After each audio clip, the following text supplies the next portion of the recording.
बिस्मिल्लाहिर्रहमानिर्रहीम, अस्सलाम वालेकुम रहमतुल्लाहि। Welcome back to my channel everybody. I hope मेरी आवाज़ आप लोगों को क्लियरली आ रही हो।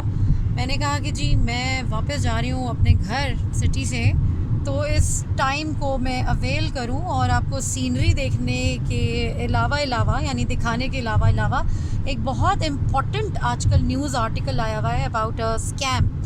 और वो स्कैम ये है कि जी 700 इंडियन स्टूडेंट्स को डिपोर्टेशन नोटिसेस जारी कर दिए गए हैं। और ये बहुत बड़ी कहानी हुई है क्योंकि ये वो स्टूडेंट्स हैं जो कि कोई नए नए कनाडा नहीं आए थे।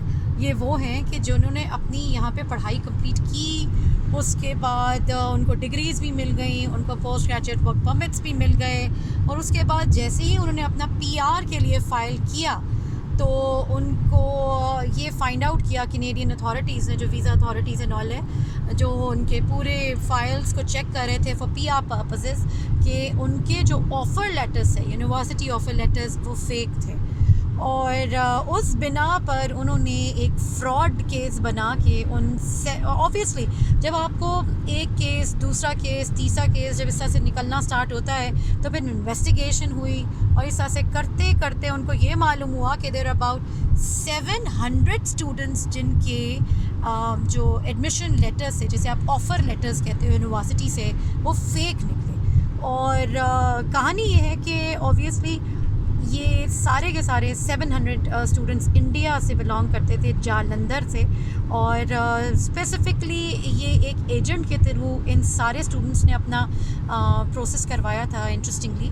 और वो जालंधर में वाक़ है वो बंदा, जिसका नाम मिश्रा है ना, और उसका न्यूज़ आर्टिकल का मैं लिंक नीचे डाल दूँगी। ऑब्वियसली भाई कोई जो एजेंट होता है ये अपने काम करके हाथ साफ़ करके भाग जाते हैं, तो he is nowhere to be found. और इन्वेस्टिगेशन करने पे मालूम ये हुआ कि ये बेचारे जो बच्चे हैं सारे के सारे, जो कि अपनी डिग्रीज़ कंप्लीट कर चुके हैं और इतना पैसा लगा चुके हैं, अब उनका कोई फ्यूचर नहीं है। They have to go back to India, जहाँ से वो बिलोंग करते हैं। और कहानी ये है कि अगर वो इस केस को फ़ाइट करने की कोशिश करते हैं तो it's gonna take 3 to 4 years court में। तो पॉइंटलेस है ये सारा, पैसा भी लगेगा, टाइम भी वेस्ट होगा, और उसका एंड कुछ भी नहीं होने वाला। तो एक तो ये। अब हम इस टॉपिक को डिस्कस करते हैं कि ये हुआ क्यों, किसकी गलती है, और स्टोरी क्या है। तो जब इन बच्चों ने ये कहा, यानी बच्चे मैं इसलिए बोल रही हूँ कि मैं ख़ुद इतनी हूँ बड़ी कि मैं इन्हें बच्चा ही समझती हूँ कि जी 25-30 साल के लोग होंगे ज़्यादा से ज़्यादा इनकी एजेस। तो फिर कहानी है कि इन लोगों से जब मालूम करा तो उन्होंने कहा कि भाई हमारा तो इसमें कोई कसूर नहीं है, क्योंकि हमने पैसे भी दिए, एडमिशन फ़ी भी भरी, हमने जो हमारा एक लीगल तरीका होता है कि इन कहीं से भी कनाडा आने का, वो हमने सारे रिक्वायरमेंट्स फुलफ़िल किए थे। और जो एजेंट है ये उसका कसूर है, क्योंकि उसने हमें धोखा दिया है। और अगर तो ऑफ़र लेटर फेक निकला है तो इसमें हमारे एजेंट का कसूर है। द थिंग इज़ कि जब आप कसूर किसी का भी हो, फंसता वही है जिसके साथ ये कहानी हुई होती है। तो अब जो एजेंट है वो कहीं नहीं मिल रहा, वो भाग चुका है। पेरेंट्स ने उस एजेंट को पकड़ने की कोशिश की, उधर उसके ऑफिस पे गए तो वो लॉक्ड है। आज ऑब्वियसली जो समझ भी आता है कि वो नहीं मिलेगा। अब उस एजेंट ने एक बच्चे से अराउंड 16 to 20 इंडियन रुपीज़ का, जो 16 to 20 lakhs लिए थे, जो कि कैनेडियन करेंसी में अगर आप उसको कन्वर्ट करते हैं वो बनते हैं अराउंड 34,000 कैनेडियन डॉलर्स। ये वो चीज़ है जिसमें एडमिशन फ़ी और बाकी की चीज़ें उसने चार्ज करी, अपार्ट फ्रॉम एयर फेयर और सिक्योरिटी। ये अलग है, ये स्टूडेंट्स ने अपने अपने पॉकेट से अलग से पे किया है।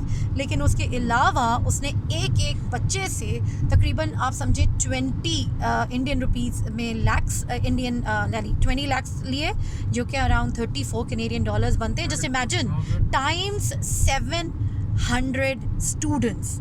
तो आप सिर्फ सोच रहे हैं कि उसने कितना गबन किया है, कितना उसने लोगों का नुकसान करके अपना मज़ा किया है।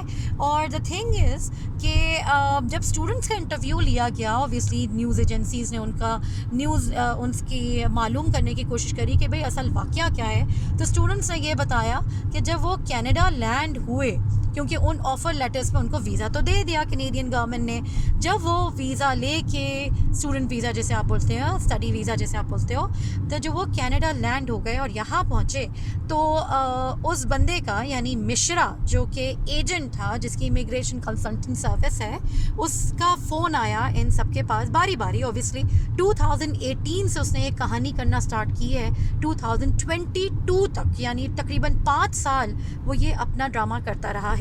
तो इन 5 सालों के अंदर उसने 700 स्टूडेंट्स के साथ ये काम किया है और उन सब के साथ तकरीबन कमोबेश एक ही स्टोरी करता था वो, कि वो जैसे ही यहाँ पे आके लैंड करते थे स्टूडेंट्स, तो वो ये उनको फ़ोन करके ये बता देता था कि भाई जो जिस सेमेस्टर में जिस कोर्स में, और एक स्पेसिफिक यूनिवर्सिटी से वो ये काम कर रहा था जो कि है हम्बर कॉलेज, ठीक है, ये है ओंटारियो में।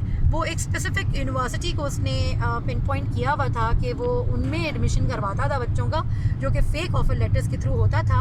और जब वो यहाँ लैंड हो जाते थे बच्चे, और तो वो उनको फ़ोन करके ये बता देता था कि जिस सेमेस्टर में जिस कोर्स में उन्होंने एडमिशन लिया है वो फुल हो चुका है, तो मैं ऐसा करता हूँ कि तुम लोग का एक सेमेस्टर की फ़ी वापस कर देता हूँ और तुम लोग या तो वेट कर लो एक सेमेस्टर के लिए और नेक्स्ट सेमेस्टर में एडमिशन ले लो, या फिर किसी और कॉलेज में एडमिशन ले लो।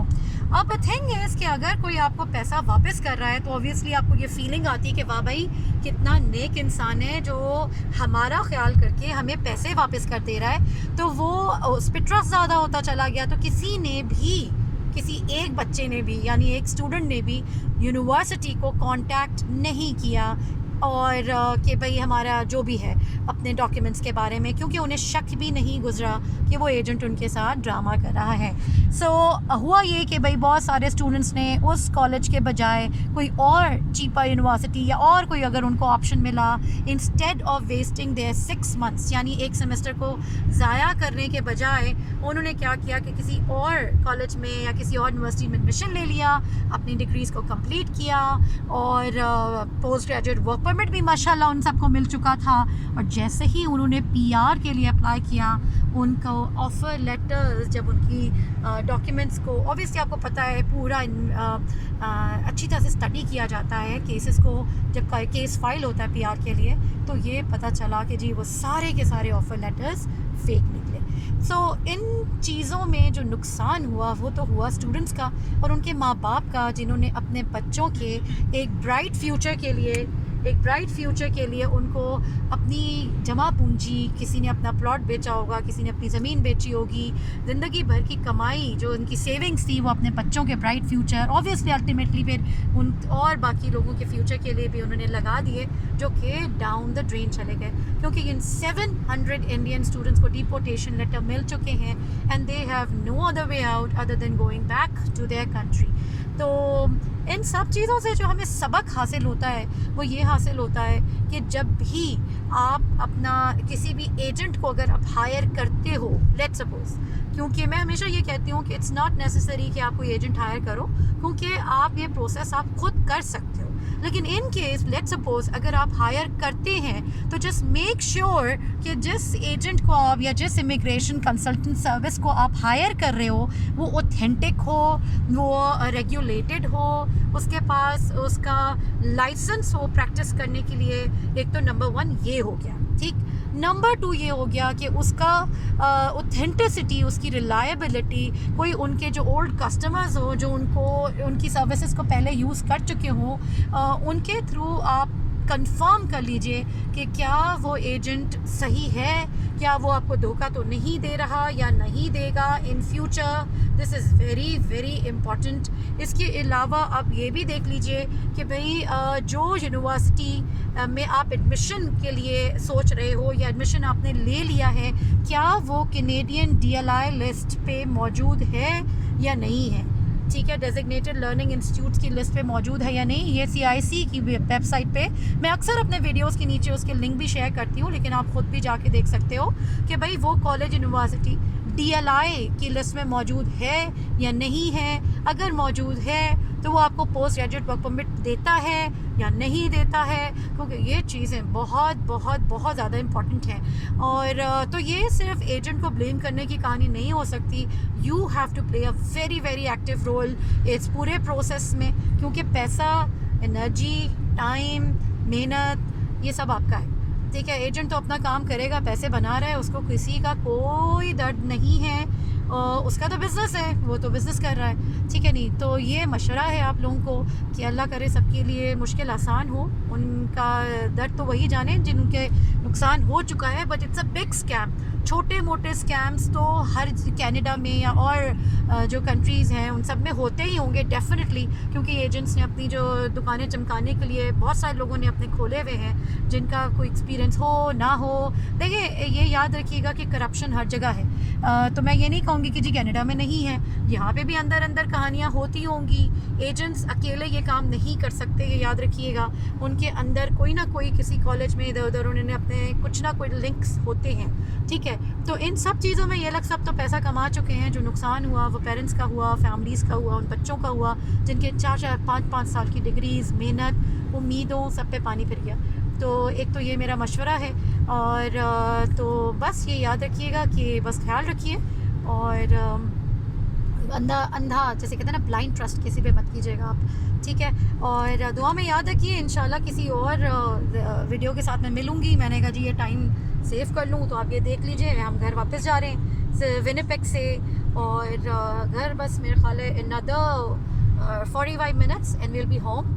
और ये विनिपेग से आउटस्कर्ट्स में ये हाईवे, उस पर हम जा रहे हैं। As you can see it's called popular field.